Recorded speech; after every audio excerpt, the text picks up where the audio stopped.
let's talk about one of the most important skills in all of jiu-jitsu, and interestingly, one of the most difficult to teach.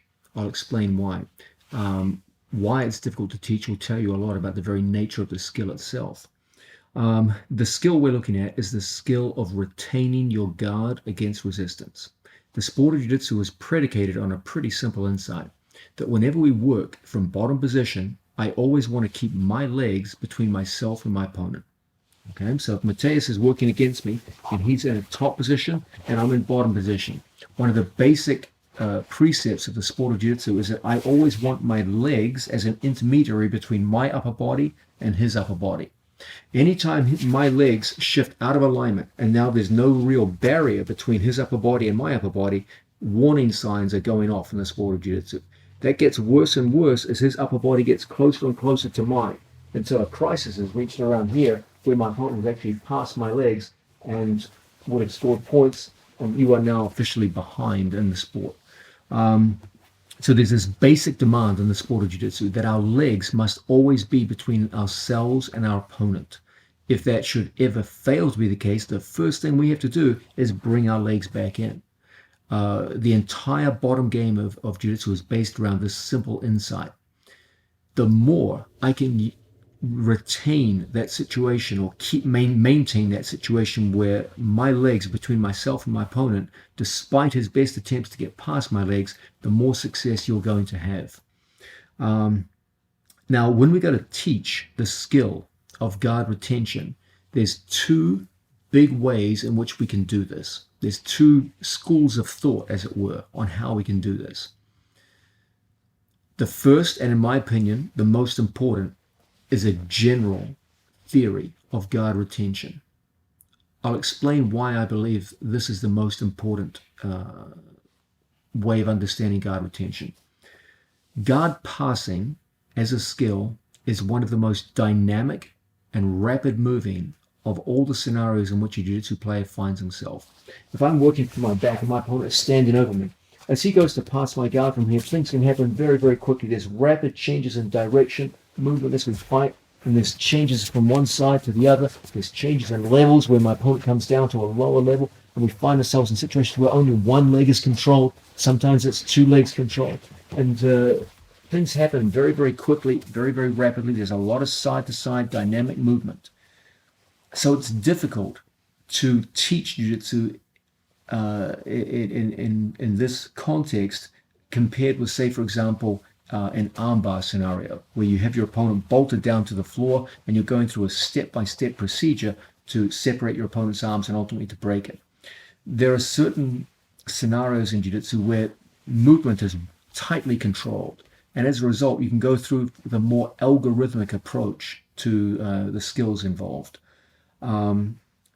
But it's difficult to apply rigid algorithms to guard maintenance simply because the task at hand changes so quickly and so dynamically that you can't really give concrete step-by-step procedures. What you can give is general guidelines. There's going to have to be some improvisation on your part. As I said, just because of the very nature of the sport, the rapid changes, the dynamic movement, we're going to be looking to give you a very sort of general idea about what we ought to be doing at any given moment. But we're going to avoid, at least in this first approach to guard retention, giving you very, very strict step-by-step approaches as to what we ought to do.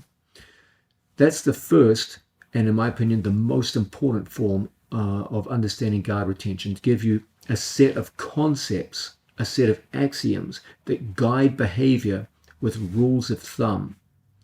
The second approach to guard retention is a much more set, well-defined set of criteria for specific positions. There are different ways an opponent can go to pass my guard. So I'll run through some of the more well-known ones. My opponent can go underneath both of my legs and from here work with what is often referred to as double underguard passes. My opponent can take one of my legs and put it through into so-called over underguard passes, where he works in positions like these. These are pretty well worked out situations. My opponent stands up, gets hold of, stands up, and gets a hold of both of my gi pants and go into variations of Toreando guard passes. Okay, these are scenarios in which we find ourselves in which we can identify the specific guard pass my opponent is using. Understand something. Each type of guard pass has its good features and its bad features. It has its strengths and its weaknesses. One way I can learn to retain guard is to identify what form of guard pass my opponent is using and go into a set of specific countermeasures designed to negate that particular form of guard pass. This too can be a very effective method of learning to retain guard. So what have we got here? We've got a fundamental dichotomy in the game of retaining guard. We can go with a generalist approach in which we try to give you broad generalizations, axioms, basic ideas and concepts which will work against any form of guard pass. This, in my opinion, is the best one for you to focus on because it will give you the ability to adapt to rapidly changing conditions and criteria which you find yourself in a genuine competitive guard pass situation. The second approach is to identify the specific guard pass that is being used against you and to use a pretty well set out set of protocols to negate and ultimately overcome that specific guard pass. So those are the two directions that guard retention can go. A generalist approach in which we try to give general principles, general ideals to work against any form of guard pass in a dynamic, fast-moving situation, and a specific approach where we identify what kind of guard pass is being used against us and work specifically against that, negate it, and overcome it. Those two general approaches to guard retention will be the subject that we look at today. I do favor, especially in fundamentals stage of development, a more generalist approach. I believe most people should spend most of their time working on that. But there's a lot to be said for a more specific approach where we identify what kind of guard pass is being used against us and fight specifically against that. I will show both, but I'm going to begin with a generalist approach since I consider it to be the more useful at fundamentals level jiu-jitsu. When we begin our study of guard retention, the general theory of guard retention, there are two absolutely fundamental requirements on our part as the guard player if we're going to retain our guard against resistance.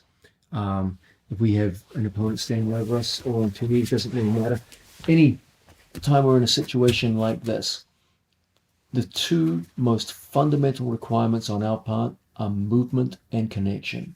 If my opponent makes a move to an angle and starts to come around outside of my legs, if I have neither movement nor connection to my opponent, it's only a matter of time, and usually a very short time, until he passes my guard.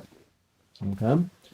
So there's a sense in which we can prevent our opponent from passing through one of two elements, movement or connection. If I have a foot connected to my opponent, nothing else, just a foot, and my opponent goes to walk in this direction, that connection means that wherever he goes, I will follow. I can do similar things with a foot in my training partner's arm. Just then like so. Again, the only form of connection I have to Mateus is a foot in my training partner's bicep. When he goes to walk in this direction, just that simple connection to my opponent's body means that as he goes to move, he won't pass. Rather, I will stay aligned with my training partner. The most fundamental choice that we have as the bottom player when it comes to connecting to our opponent is always the choice between connecting at the arms, which can be done in many different ways, and connecting at the legs, which also can be done in many different ways. But what they all have in common is the sense in which once that connection is made, as my opponent goes to form an angle on me, we are connected to them. And as a result, they won't be able to pass our guard so easily. Okay? The second element, if I don't have connection, then I have to have movement. Here, I have no connection to my opponent. If he makes a move to an angle on me and I fail to do anything, of course he's going to pass my guard. But if my opponent goes in and I start, say, for example, an action of scooting, that's a very basic form of movement. It keeps my opponent in front of me. Remember, our goal, whenever we go to retain guard, is to keep our two center lines lined up with each other. As long as my center line faces my opponent's center line, he's in my guard. My leg's going to be between us. The moment he veers off, and now my center line no longer faces my opponent, I must move in such a way that I realign my center line with him. Okay? And the two ways in which we can do this are either movement or some form of connection. Here, I have my center line aligned with my opponent. If he goes to move around me now, because I have a basic form of connection to him, our center lines stay aligned. Okay?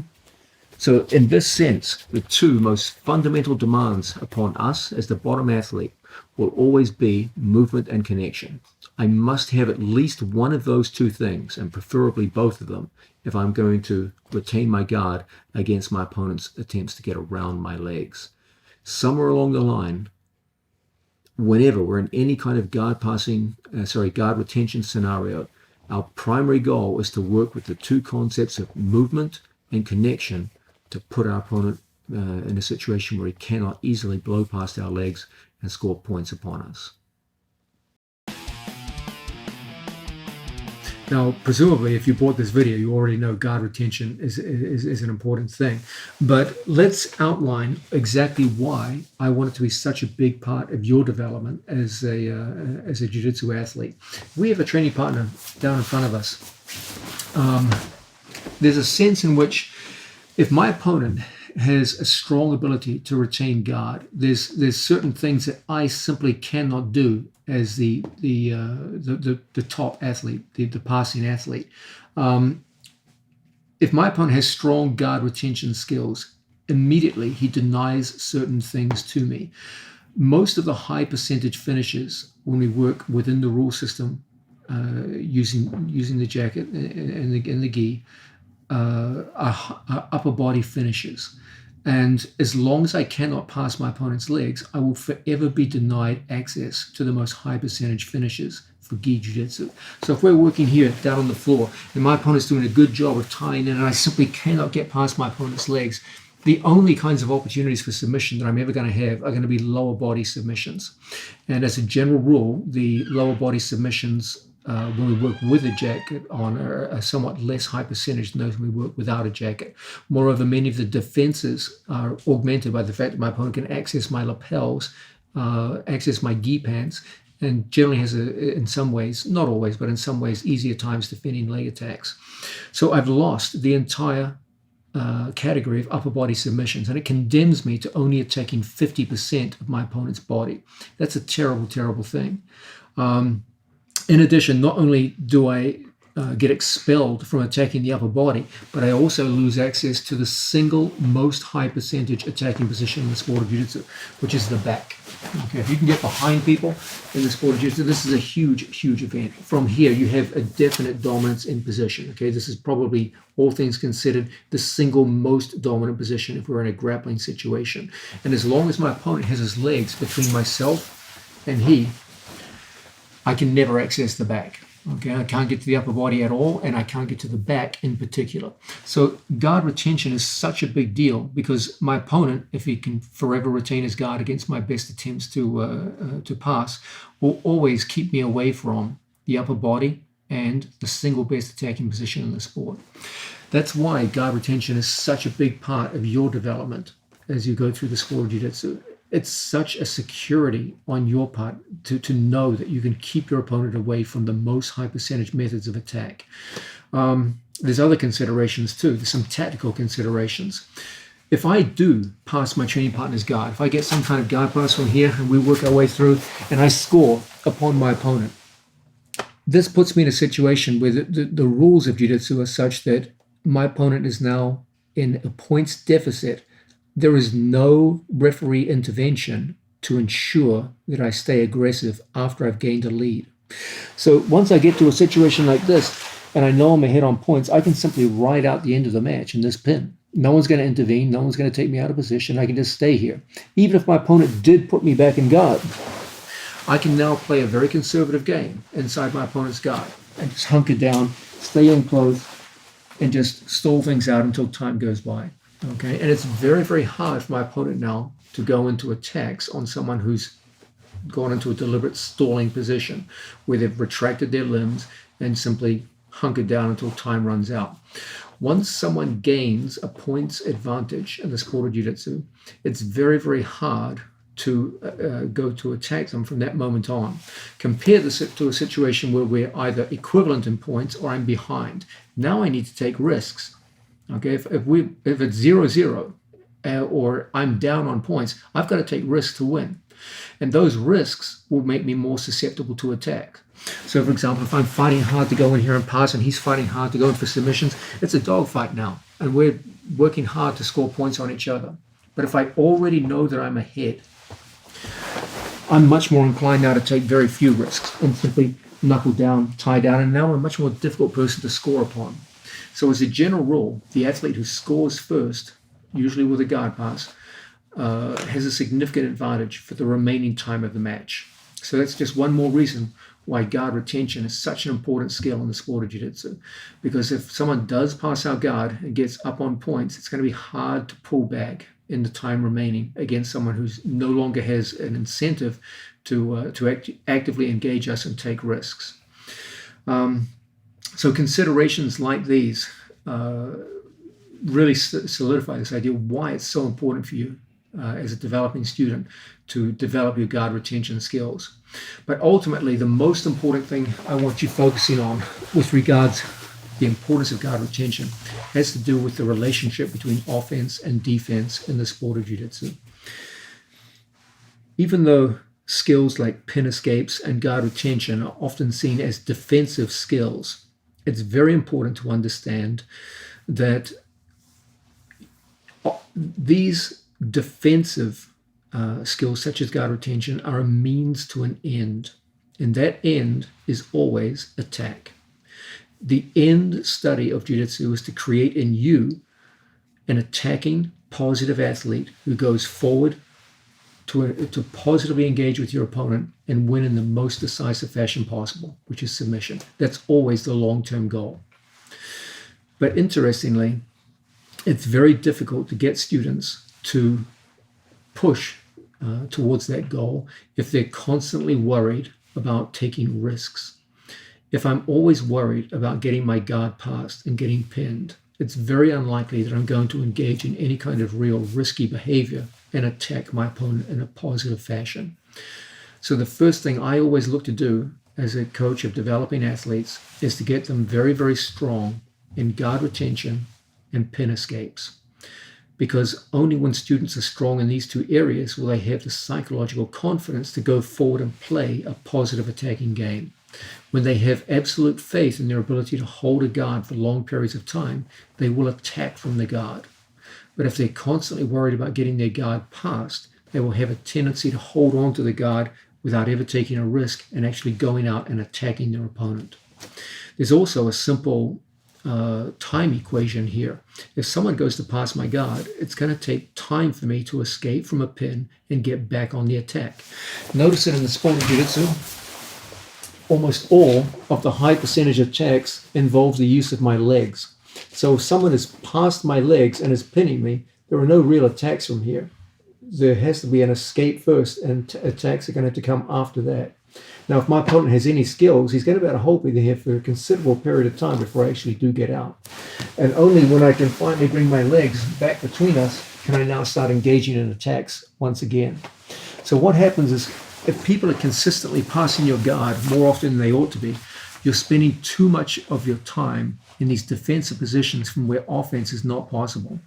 When you have strong guard retention skills, you're going to be the athlete who can attack from bottom position through the duration of a match without any interference, without any lag time where you're simply trying to fight your way out of pins.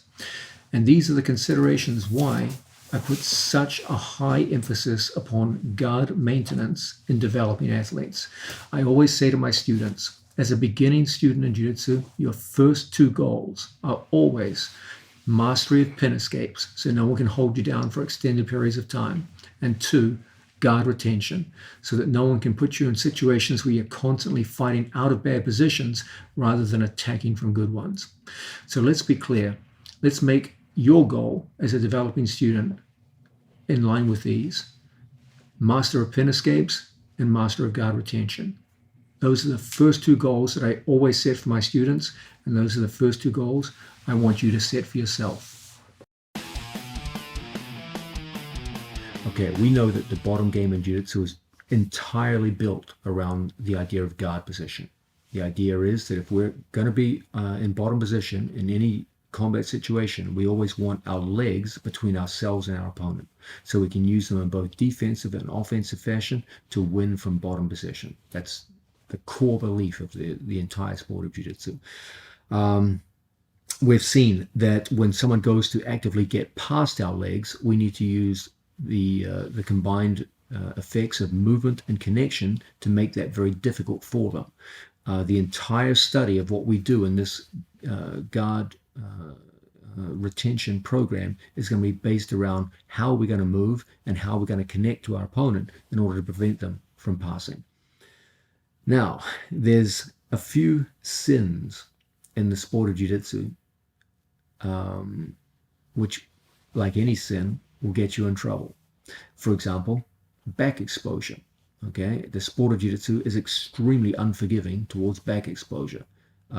I can make many mistakes in the sport of Jiu-Jitsu, but one I can't make is to expose my back to my opponent. It just makes it so easy for him to get advantages over me and ultimately to finish me. When it comes time to retain guard, there's also an unforgivable sin. And if you lapse into this, people will immediately find it rather easy to pass your guard. And this is the sin of chest exposure. When you think about it, Mateus is standing over me. No matter how much angle Mateus gets upon me, and no matter how much level change downwards Mateus makes, he'll never pass my guard so long as my knee and elbow are together. Because my knee and my elbow form a frame that prevents any exposure of my chest.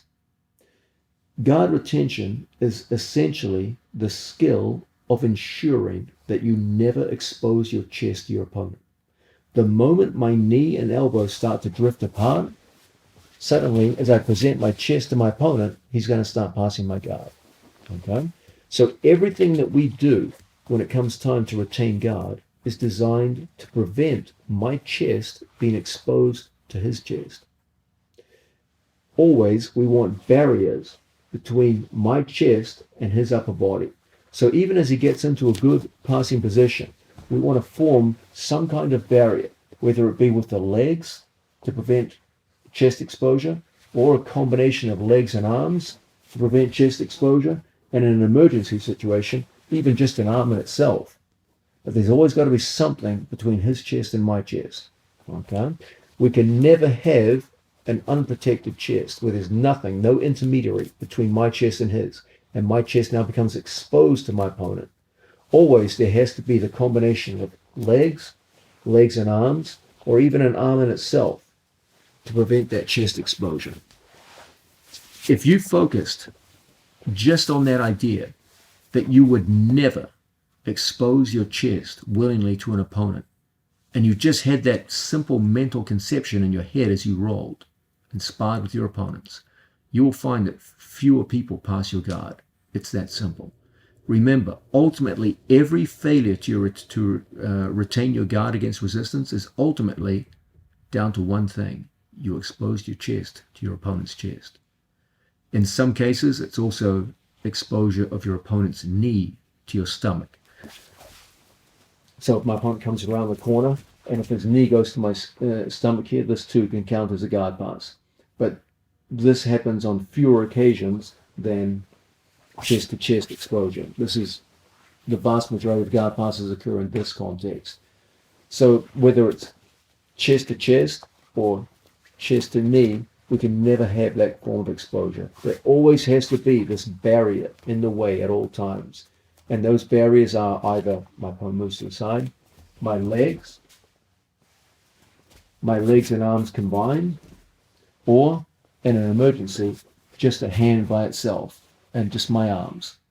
But what I can never have is a situation where my chest is exposed and my knee and elbows come together, far apart, and my opponent falls into the gap that I have created. There can never be this unfilled gap between my elbows and my knees, which exposes my chest to my opponent and makes it easy for him to pass my guard. And so the fundamental, unforgivable sin of guard retention is the act of a jiu-jitsu player who willingly exposes their chest to their opponent in the middle of a guard passing scramble. You must always, always, always, always focus on this simple goal to always create a situation where there is some barrier between your chest and your opponent's chest, between your chest and, in some cases, his knee. Focus upon that as your primary directive whenever you're looking to retain guard, and right from the start, your opponents will find it more difficult to get around your legs and into a pin. Okay, we're starting to get further into the general theory of guard retention. Let's understand that there are three fundamental postures that you need to start to work with if you're going to retain guard against highly skilled guard passers. You must be able to go effortlessly, smoothly, and efficiently from one of these postures to the other two and back and forth in exchanges. These three postures will be seated guard situations, okay, where I'm in a seated position, my chest is over my knee line, and we work like so. There are two basic choices when we work from a seated situation. You have square seated situations and staggered seated situations, where you have a hand on the floor and one foot in front of the other. Typically, your other hand is using some kind of pushing, framing, posting kind of action. So once again, if we're seated, we are either square, like so, or we're staggered, like so, okay? The second fundamental posture that we work with in guard retention will be supine guards. Now, obviously, there are many forms of guard where we're flat on our back. Supine just needs to be on your back. And from here, we go to work typically with our legs, arms, framing, etc., etc. And the third fundamental posture will be turtle position, where we take a defensive structure where instead of having our back on the ground, we have our body in a prone position with knees and elbows on the floor. And from here, we learn to work in a defensive fashion. As long as my opponent doesn't have his hooks in, he doesn't score points. And structurally, it's a pretty strong position. It's a good, strong defensive position to work from. All guard retention works between those three postures. And you must be able to smoothly go from one to the other. If I have an opponent in front of me, and from here, he quickly steps around to an angle. As he moves further and further around past the line of my hips, my back is starting to get exposed to him. If I stay here and he continues around behind me, my back will have been exposed. That's a disaster. Okay? So as my opponent comes around to a given side, it's very, very important that I be able to throw my back to the ground so there's no back exposure to him. If the ground's on my back, then he's not on my back. And then from this situation, we can start to bring the legs back in. As my opponent throws my legs to the side and goes in to pass my guard in situations like this, pass my guard, there can often be situations where we can turn in on our training partner and come up to a turtle position. As he now spins around behind me from turtle situation, we could always roll back into guard later on. And so you will see that almost all guard retention scrambles involve the constant use of those three fundamental positions. You must make a deep, deep study of these three fundamental postures and the ability to go smoothly, quickly, and efficiently from one to the other. I cannot overstate the importance of constantly drilling these three positions. Even in solo fashion, we'll be looking at that very shortly. But ultimately, if you cannot use any one of those three, but only use one or two of them instead of all three in unison, your guard retention skills will never match up to what your potential was. In order to maximize your potential in guard retention, you have to be highly effective in all three postures and the transitions between the three.